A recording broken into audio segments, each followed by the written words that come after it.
Thank you very much. It is such an honor to be here, and to really be, it's an honor to be amongst the other award winners, and it's also really an honor to be among all of the women that are here at the conference, and the men too.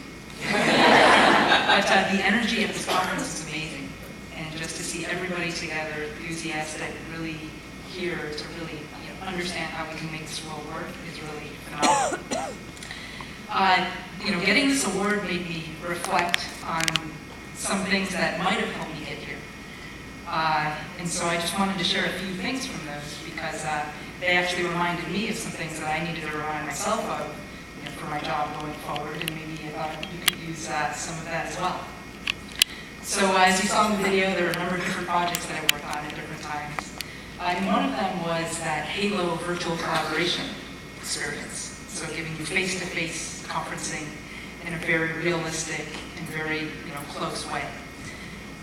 One thing about that is that Susie, the technologist, did not design that system. But DreamWorks' Jeffrey Katzenberg, the filmmaker, designed it.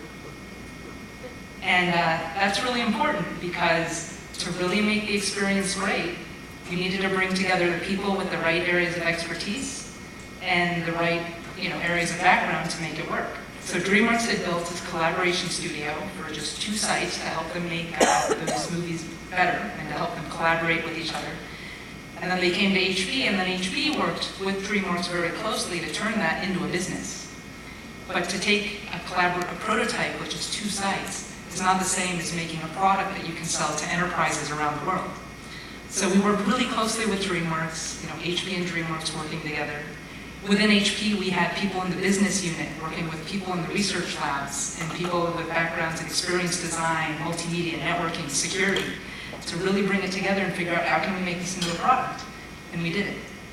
So, of course, there were challenges, but together we all got together and did it. So that's kind of the first event. And I'm going to have 4 events, and then you can see there's going to be a common thread.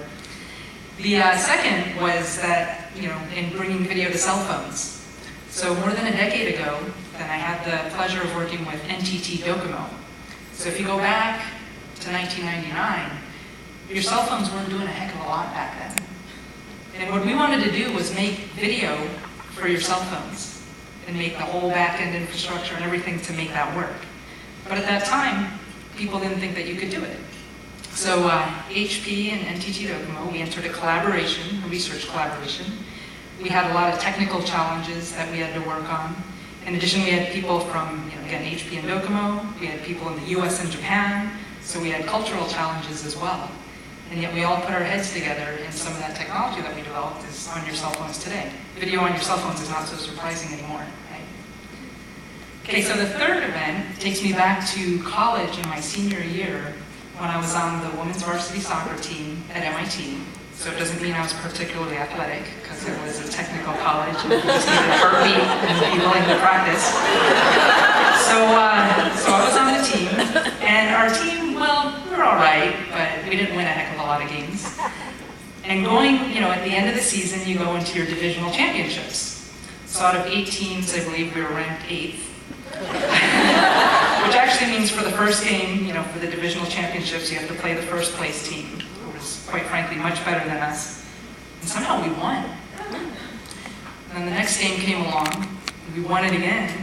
And somehow we actually won the divisional championships that year.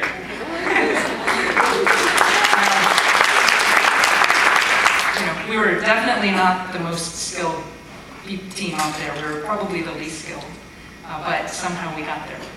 Now the fourth story is in my last year at MIT, and I spent 10 years there. I got to be the assistant coach for the women's hockey team, ice hockey team. And so there was an A team and a B team, and the A team had the better players, and the B team had the beginners who were still just learning how to skate, learning how to hold the stick, and how to shoot and all of that. And then we went to a tournament, took the B team to a tournament. So I had the pleasure of coaching the B team and taking them to their first tournament. First game, first period, 0-0. Second period, 0-0. Third period, 0-0. Overtime, 0-0. Shootouts, we won. Second game, same thing. Third game, same thing. We somehow ended up winning that tournament, even though we never won a game during regulation time. Which, by the way, for the coach, it's a way to give your coach a heart attack. But somehow the team did it, and so I was really proud of them. So anyway, there's something that's common across those 4 stories. And this is just something that I had to remind myself of, which is that in all of those stories, the thing that we were trying to do, people thought was impossible. So, like reinventing video conferencing to make it really work, or putting video on mobile phones, or having a less skilled team win a tournament. So that was one thing, so doing the impossible. The other thing is that it required a lot of passion from every person. Okay, so there's a lot of passion that's required to overcome, because that's all hard stuff.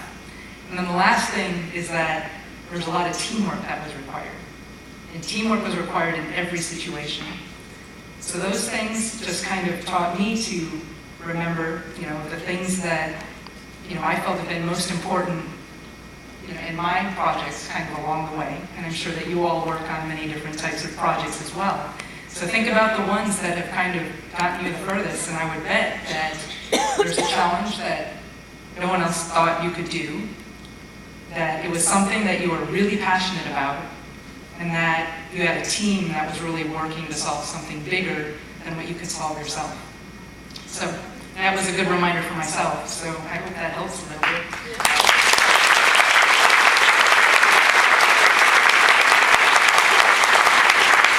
I guess just, finally I want to really thank, I want to thank Carolyn, and I want to thank all of the WITI members. This is just an amazing event. I have not been involved in the past, but I really hope to be involved more going forward. It's really impressive to have everybody here today. I would also like to thank my family and my friends, and my collaborators that I've had over the years at MIT, at HP, kind of throughout. My husband, right at the table here, has been very supportive throughout. So really thank you, everybody, and have a great evening.